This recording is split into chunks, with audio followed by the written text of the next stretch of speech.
എല്ലാവർക്കും നമസ്കാരം. ഇന്ന് ഞാനൊരു ചോക്ലേറ്റ് ബനാന കേക്കിൻ്റെ റെസിപ്പി ആയിട്ടാണ് വന്നിട്ടുള്ളത്. വളരെ എളുപ്പത്തിൽ ബീറ്ററും ഓവനും ഒന്നും ഇല്ലാതെ ഉണ്ടാക്കിയെടുക്കാൻ പറ്റുന്ന ഒരു കേക്കാണിത്. എയർ ഫ്രയറിലാണ് ഇത് ഉണ്ടാക്കിയെടുക്കുന്നത്. ആദ്യം തന്നെ ഡ്രൈ ഇൻഗ്രീഡിയൻസ് ഒന്ന് മിക്സ് ചെയ്ത് മാറ്റി വയ്ക്കുകയാണ് വേണ്ടത്.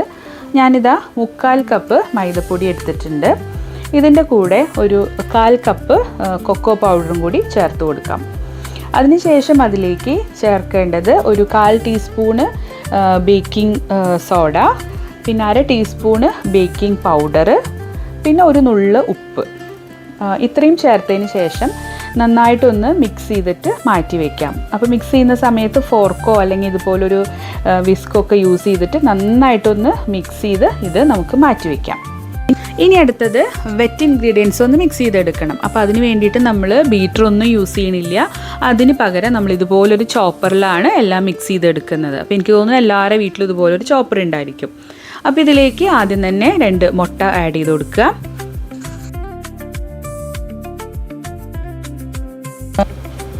ഇനി ഇതിൻ്റെ കൂടെ ഷുഗർ ആഡ് ചെയ്ത് കൊടുക്കണം. 3/4 കപ്പ് ഷുഗറാണ് ഞാൻ എടുത്തിട്ടുള്ളത്. ഇത് പൊടിച്ചതൊന്നല്ല കേട്ടോ, അതല്ലാത്ത ഉള്ള ഷുഗറാണ്.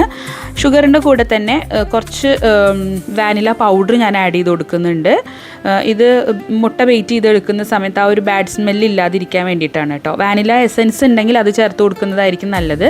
എൻ്റെ കയ്യിൽ ഇപ്പോൾ ഇല്ലാത്തതുകൊണ്ട് ഞാൻ വാനില പൗഡർ ചേർത്ത് കൊടുത്തു എന്നേ ഉള്ളൂ. ഇനി ഇതെല്ലാം കൂടി നന്നായിട്ടൊന്ന് മിക്സ് ചെയ്തെടുക്കുക.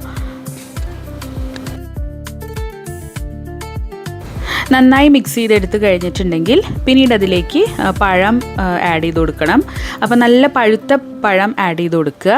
ഞാനിതാ 2 നല്ല പഴുത്ത ഫിലിപ്പൈനി പഴമാണ് എടുത്തിട്ടുള്ളത്. നല്ല വലിയ പഴമാണെന്നുണ്ടെങ്കിൽ 1.5 എടുത്താലും മതി. ഇതിപ്പോൾ ചെറിയ 2 പഴമാണ്. അപ്പോൾ അതുകൊണ്ട് ഞാൻ 2 എണ്ണം എടുത്തിട്ടുണ്ട് കേട്ടോ. അത് ഇതിലേക്ക് ചേർത്ത് കൊടുക്കുക. ഇതിൻ്റെ കൂടെ തന്നെ ബട്ടറും ആഡ് ചെയ്ത് കൊടുക്കണം. അപ്പോൾ ഇതാ 3/4 കപ്പ് ബട്ടറാണിത്. മെൽറ്റ് ചെയ്തിട്ട് വേണം ആഡ് ചെയ്ത് കൊടുക്കാൻ. അതിന് ശേഷം ഇത് ഇനി നന്നായിട്ട് ഒന്നും കൂടി ഒന്ന് മിക്സ് ചെയ്തെടുക്കുക. ഇനി ബട്ടറിന് പകരം നിങ്ങൾക്ക് സൺഫ്ലവർ ഓയിൽ വേണമെങ്കിൽ യൂസ് ചെയ്യാം. 1/4 കപ്പ് തന്നെ യൂസ് ചെയ്താൽ മതി കേട്ടോ.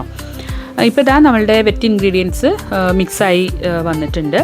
ഇനി ഇതിലേക്ക് നമ്മളുടെ ഡ്രൈ ഇൻഗ്രീഡിയൻസ് മിക്സാക്കി എടുക്കണം. അപ്പോൾ ഈ ബ്ലേഡ് നമുക്കൊന്ന് മാറ്റി വയ്ക്കാം. ഇതിലേക്ക് ഇനി ഡ്രൈ ഇൻഗ്രീഡിയൻസ് ആഡ് ചെയ്ത് കൊടുക്കാം.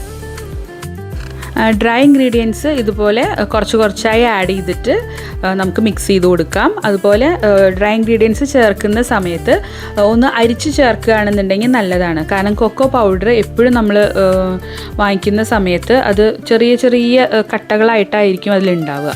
അപ്പോൾ അത് ഡയറക്റ്റായിട്ട് നമ്മൾ ഇതിലേക്ക് ആഡ് ചെയ്യുന്ന സമയത്ത് അത് പ്രോപ്പറായിട്ട് വരില്ല കേക്കായി വരുമ്പോൾ. അപ്പോൾ അതൊന്ന് അരിച്ച് ചേർക്കുകയാണെങ്കിൽ കുറച്ച് നല്ലതാണ്. അപ്പോൾ ഇതുപോലെ കുറച്ചായി ചേർത്തിട്ട് ഇതുപോലൊരു വിസ്ക് വെച്ചിട്ട് നന്നായിട്ടൊന്ന് മിക്സ് ചെയ്തെടുക്കുക. ഓവർ മിക്സ് ചെയ്യരുത് കേട്ടോ. ജസ്റ്റ് എല്ലാം കൂടി മിക്സ് ആവുന്ന രീതിയിൽ ഒന്ന് മിക്സ് ചെയ്തെടുക്കുക. അത് കഴിഞ്ഞിട്ടുണ്ടെങ്കിൽ പിന്നീട് അതിലേക്ക് നമുക്കൊരു 1/4 കപ്പ് ചോക്ലേറ്റ് ചിപ്സ് ആഡ് ചെയ്ത് കൊടുക്കാം. അതുപോലെ തന്നെ 1/4 കപ്പ് വാൾനട്ട്സും ആഡ് ചെയ്ത് കൊടുക്കാം. വാൾനട്ട്സ് നല്ല ടേസ്റ്റാണ് കേട്ടോ അതിലേക്ക് ആഡ് ചെയ്യുന്ന സമയത്ത്. ഇനി അതല്ലാതെ നിങ്ങൾക്ക് കാഷ്നട്ട്സ് ഒക്കെ ആഡ് ചെയ്യണമെന്നുണ്ടെങ്കിൽ ആഡ് ചെയ്യാം കേട്ടോ. ഞാനിപ്പോൾ വാൾനട്ട്സും അതുപോലെ ചോക്ലേറ്റ് ചിപ്സും മാത്രമാണ് ആഡ് ചെയ്തിട്ടുള്ളത്. ഇനി എല്ലാം കൂടി ജസ്റ്റ് ഒന്ന് മിക്സ് ചെയ്തെടുക്കുക, അത്രയേ ഉള്ളൂ. അത് കഴിഞ്ഞാൽ പിന്നെ നമുക്കിത് കേക്ക് ടിന്നിലേക്ക് ഒഴിച്ചു കൊടുക്കാം. അപ്പോൾ അതാ ഞാനിതുപോലൊരു പാത്രമാണ് എടുത്തിട്ടുള്ളത് കേട്ടോ. ഇനി ഇതിലേക്ക് നമുക്ക് ഒഴിച്ചു കൊടുക്കാം. അപ്പോൾ എയർ ഫ്രയറിൽ കറക്റ്റായി ഇരിക്കുന്ന രീതിയിലുള്ളൊരു പാത്രം നമ്മൾ എടുക്കുക. എന്നിട്ട് ഇതുപോലെ ഒന്ന് ഗാർണിഷ് ചെയ്യാൻ വേണ്ടിയിട്ട് കുറച്ചും കൂടി ചോക്ലേറ്റ് ചിപ്സ് ഒന്ന് ഇതുപോലെ മുകളിലൊന്ന് വിതറി കൊടുക്കുക. ഇനി ഇത് എയർ ഫ്രയറിൽ 180 ഡിഗ്രിയിൽ ഒരു 25 മിനിറ്റാണ് ഇത് ബേക്ക് ചെയ്തെടുക്കേണ്ടത്. അപ്പോൾ ഓരോ എയർ ഫ്രയറിലും ടൈം ചെറുതായിട്ട് ഡിഫറൻസ് വരും കേട്ടോ.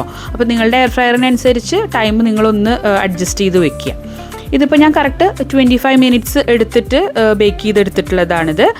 ബേക്ക് ചെയ്തെടുത്ത് കഴിയുമ്പോൾ ഇതുപോലെ മുകളിൽ ചെറുതായിട്ടൊന്ന് ക്രിസ്പി ആയിട്ട് വരും. പക്ഷേ അത് മുകളിൽ മാത്രമേ ക്രിസ്പി ഉണ്ടാവുള്ളൂ, ഉള്ളിൽ നല്ല സോഫ്റ്റ് ആയിരിക്കും കേട്ടോ. ഞാനിതൊന്ന് കട്ട് ചെയ്ത് കാണിച്ചു തരാം. കണ്ടോ, ഉൾഭാഗമൊക്കെ നല്ല സോഫ്റ്റ് ആയിട്ട് വന്നിട്ടുണ്ട്. മുകൾ ഭാഗം മാത്രം ചെറിയ രീതിയിലൊന്ന് ക്രിസ്പി ആയിരിക്കും, പക്ഷെ അത് കഴിക്കുമ്പോൾ നല്ല ടേസ്റ്റ് ആയിരിക്കും കേട്ടോ. ഇത് ഈവനിങ് സ്നാക്കൊക്കെ ആയിട്ട് പെട്ടെന്ന് നമുക്ക് ഉണ്ടാക്കിയെടുക്കാൻ പറ്റുന്ന ഒരു റെസിപ്പിയാണ്. എല്ലാവരും ട്രൈ ചെയ്ത് നോക്കുക, ഫീഡ്ബാക്ക് അറിയിക്കുക. അടുത്തൊരു നല്ല റെസിപ്പി ആയിട്ട് വീണ്ടും കാണാം.